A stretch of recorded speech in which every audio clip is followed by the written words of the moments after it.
बिस्मिल्लाहिर्रहमानिर्रहीम। रसूलुल्लाह सल्लल्लाहु ताला अलैहि वसल्लम ने इरशाद फरमाया कि अल्लाह पाक को सबसे ज़्यादा पसंदीदा काम मुसलमान को खुश करना है।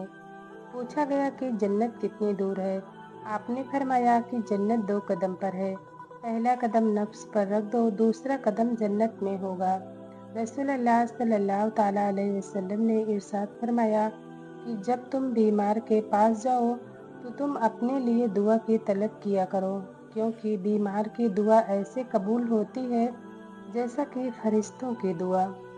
रसूलुल्लाह सल्लल्लाहु ताला अलैहि वसल्लम ने इरशाद फरमाया कि लोगों से उनके मर्तबों के मुताबिक सलूक किया करो। औरत 3 वक्त अल्लाह के बहुत ज़्यादा करीब होती है, नमाज के दौरान, दुआ के दौरान और तहज्जुद के वक्त। जितना हो सके इन तीनों कामों को किया करो ताकि तुम्हारा हाथ कभी खाली न लौटे।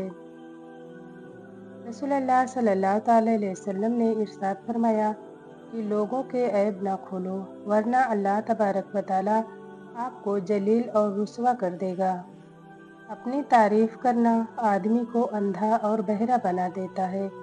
रसूलुल्लाह सल्लल्लाहु ताला अलैहि वसल्लम ने इरशाद फरमाया कि बीमार की इयादत करने वाला वापस आने तक जन्नत के बाग में रहता है। रसूलुल्लाह सल्लल्लाहु ताला अलैहि वसल्लम ने इरशाद फरमाया कि मेहमानों के साथ खुद भी खाना खाओ। जिस घर में चिड़िया ज़्यादा निकलने लग जाएं, तो यह इस बात की निशानी है कि कहीं से उस घर में दौलत के अंबार लगने वाले हों। कच्चे मकान देखकर किसी से रिश्ता मत तोड़ना, क्योंकि मिट्टी की पकड़ बहुत मजबूत होती है। संगमरमर पर तो हमने अक्सर पैर फिसलते देखे हैं। कभी कभी तो सख्त से सख्त अल्फाज बोलने वाले को यह अंदाजा भी नहीं होता कि सुनने वाले को यह अल्फाज कब तक याद रहेंगे।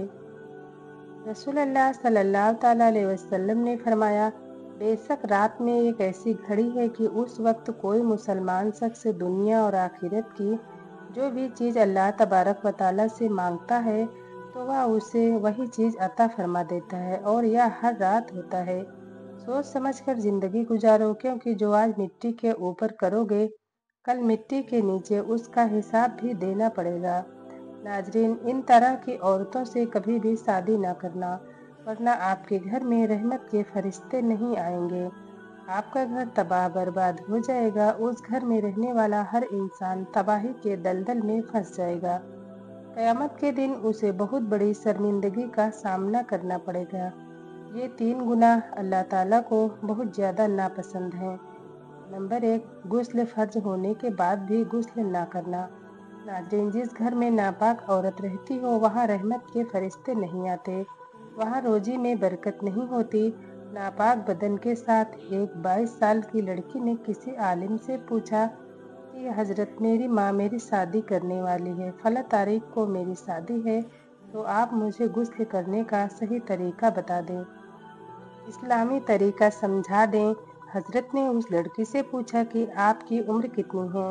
उसने जवाब दिया 22 साल। हजरत ने कहा कि आप 22 साल की हो चुकी हो, अभी तक आपको गुस्ल करने का सही तरीका नहीं आता। लड़की ने कहा नहीं। हजरत ने कहा कि 15 साल से आप बालिग हो चुकी हो और 15 से 22 तक आपने कितनी तालीम हासिल की? उस लड़की ने कहा कि एमए इंग्लिश किया है। हजरत कहने लगे कि तूने एमए इंग्लिश तो कर लिया, लेकिन 8 साल तक तूने नापाकी की हालात में गुजारे और 8 साल के अंदर तू गुस्ल के फराइज याद न कर सकी। नाजरीन, आप ही बता दो कि जो औरत गुस्ल करना ही नहीं जानती वो क्या घर चला सकती है? जिसको गुस्ल करना ही नहीं आता उसको क्या कलमा आता होगा? और जिसको कलमा याद ना हो क्या उसको नमाज का तरीका याद होगा? जब नमाज का तरीका याद ना हो तो क्या वो नमाज पढ़ रही होगी? जो औरत नमाज ना पढ़ती हो, जो कुरान को ना खोलती हो, ऐसी औरत अल्लाह को कैसे पहचान सकती है? नाजरीन, सब कुछ करना लेकिन नापाकी से बचना और अपनी औरतों और बीवियों को बचाना, और ऐसी औरतों से शादी भी ना करना जो नापाक रहने वाली हो। दूसरी बुरी आदत है गीबत करना। जहाँ 2-4 औरतें एक साथ बैठ गई हो वहाँ गीबत शुरू हो जाती है। सास और ससुर की गीबत शुरू हो जाती है, अपने रिश्तेदारों की गीबत शुरू हो जाती है। जहाँ भी एक साथ औरतें बैठ गईं वहाँ ये नहुसत शुरू हो जाती है। गीबत के जरिए और चुगलखोरी के जरिए रिश्तेदारों और खानदानों में लड़ाइयाँ शुरू हो जाती हैं। गीबत से बचना, क्योंकि गीबत नेकियों को इस तरह खा जाते हैं जैसा कि दीमक लकड़ी को खा जाता है।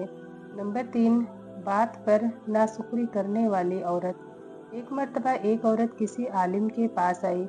उसने कहा, हजरत, अल्लाह ने मुझसे कौन सी दुश्मनी मोल ली?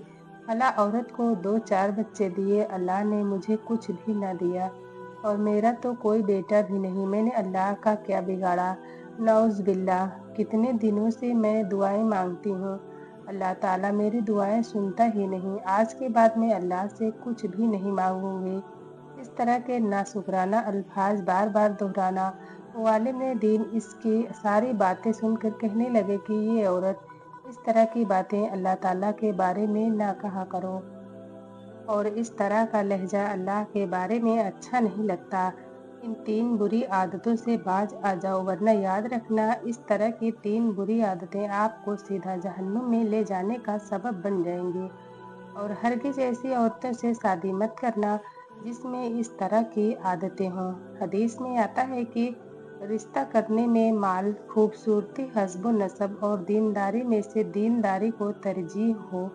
और माँ बाप को भी चाहिए कि अपनी औलाद का रिश्ता ऐसी जगह करे जहाँ एक औरत में शादी के लिए यह खूबी का होना भी जरूरी है।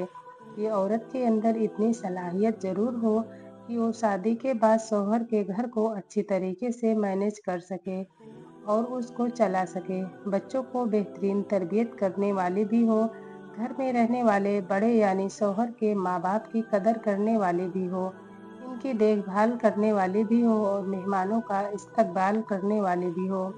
अगर यह खूबी किसी औरत में पाई जाती है तो ऐसी औरतों से पहले निकाह करना चाहिए ताकि शौहर का पूरा घर सुकून के साथ चल सके और शौहर के बोझ को हल्का कर सके। नाजरीन, हमारी वीडियो कैसी लगी कमेंट में करके ज़रूर बताएं और एक लाइक करना ना भूलें। और अगर हमारे चैनल पर नए हैं तो हमारे चैनल को सब्सक्राइब ज़रूर कर लें। शुक्रिया। अल्लाह हाफिज़।